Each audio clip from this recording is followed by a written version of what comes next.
is the person you thought you would be by now? And how does that person compare to the one who is actually here listening to these words? We often think of our principles as a kind of permanent internal constitution. But the truth is, the story of a life lived is also the story of a shifting identity, a slow or sudden evolution of our core values. So let's sit with a big one. How have your most fundamental beliefs changed over time? And can you pinpoint the one event, the one moment that acted as the catalyst for that shift? I'm Danny, and welcome to a new episode from Thinking Out Loud.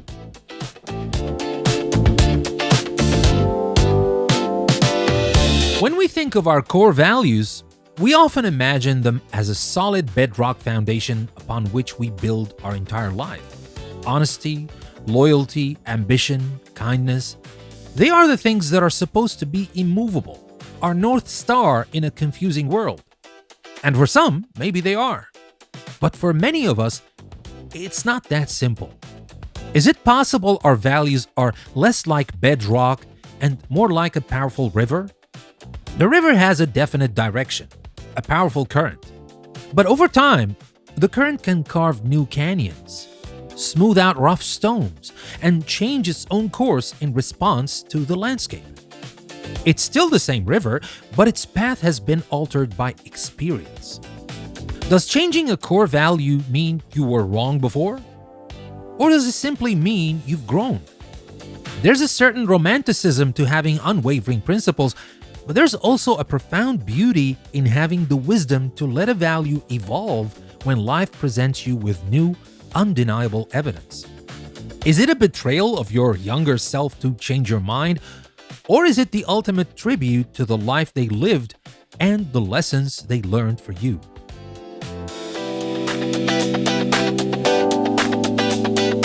Many of our earliest values aren't really ours at all. They're on loan. We inherit them from our families, our communities, our culture. They are the default settings of our childhood, the because I said so of our moral universe. We value hard work because our parents did. We value a certain kind of success because it's what everyone around us celebrated. There's no shame in this, of course. It's how we learn to be human. But then a moment often arrives. It can be a quiet question that pops into your head in the middle of the night, or a slow dawning realization over months. You start to inspect these inherited beliefs. You hold them up to the light and you ask, is this truly mine? Or am I just carrying it for someone else? This is the moment you transition from being just an inhabitant of your life to being its architect. You begin the painstaking, sometimes scary work of deciding which foundational stones to keep, which to discard, and which new ones to lay down in their place. It's the shift from a life lived by assumption to a life lived by intention. What inherited value have you consciously chosen to question or let go of?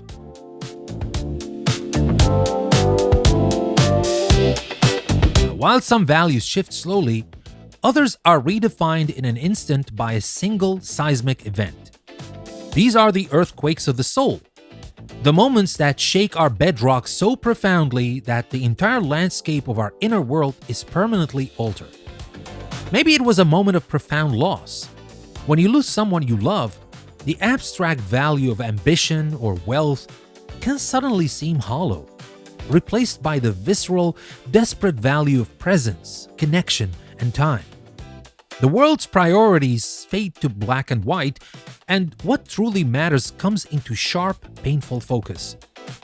Or perhaps it was the opposite, a moment of immense joy, falling deeply in love, the birth of a child, finding a friendship that feels like coming home. Suddenly, a value like independence might find itself making room for interdependence or selflessness. Your world, once centered on the I, expand to compass a we. And your entire moral compass recalibrates to this new, larger world.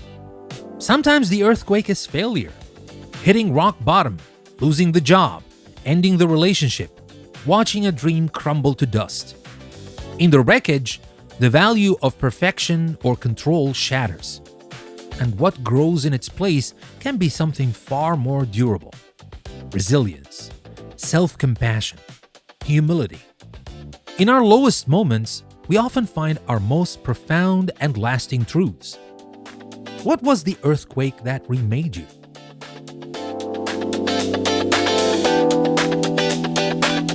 But not all change is a violent tremor. Some values evolve not with a bang, but with a whisper. They are shaped by the quiet, steady erosion of daily life. Think about the value shift that comes from traveling. It's not one single moment, but the cumulative effort of 1,000 small encounters. A conversation with a stranger, the taste of a new food, the sight of a different way of life. The rigid value of certainty can slowly soften into the more flexible, more curious value of openness. Or think of the slow transformation that comes from a long-term project or mastering a craft. The initial value might be achievement, but over years of patient work, it can morph into a deep appreciation for process, patience, and mastery for its own sake. This is the kind of change you might not even notice until you look back 5 or 10 years and realize you are navigating the world with an entirely different map. It's a testament to the power of small, consistent pressures to reshape even the hardest stones.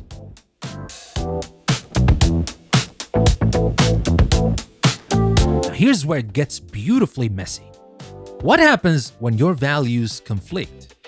When your newfound value of speaking your truth crashes directly into your lifelong value of keeping the peace? When your desire for adventure is at war with your need for stability? This internal conflict isn't a sign that you're confused or flawed. It's a sign that you are thinking, feeling, complex human being living in a world that is not black and white. It's in the wrestling with these contradictions that we find our deepest character. It proves you are paying attention. The easy path is to pick one and ignore the other. But the path of growth is to stand in that uncomfortable space between them and try to honor the truth in both. It's in that tension that true wisdom is forged.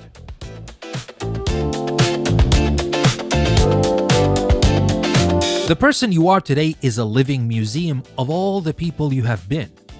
Each room holds a different exhibition, a different set of values, a different way of seeing the world. And all of it is part of the beautiful, sprawling story of you. So I invite you to reflect on this. Look back at the ghost of your younger self. What did they hold dear that you have since let go of? And what do you hold dear now that would have surprised them?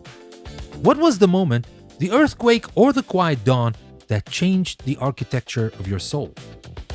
Well, share your story, your moment, your shift in the comments. And of course, there is no right answer, only your truth. And in sharing these stories, we might just help each other see the beauty in our own evolution. Thank you very much for listening. I'm Danny, and this was a new episode from Thinking Out Loud. I'll see you again next time.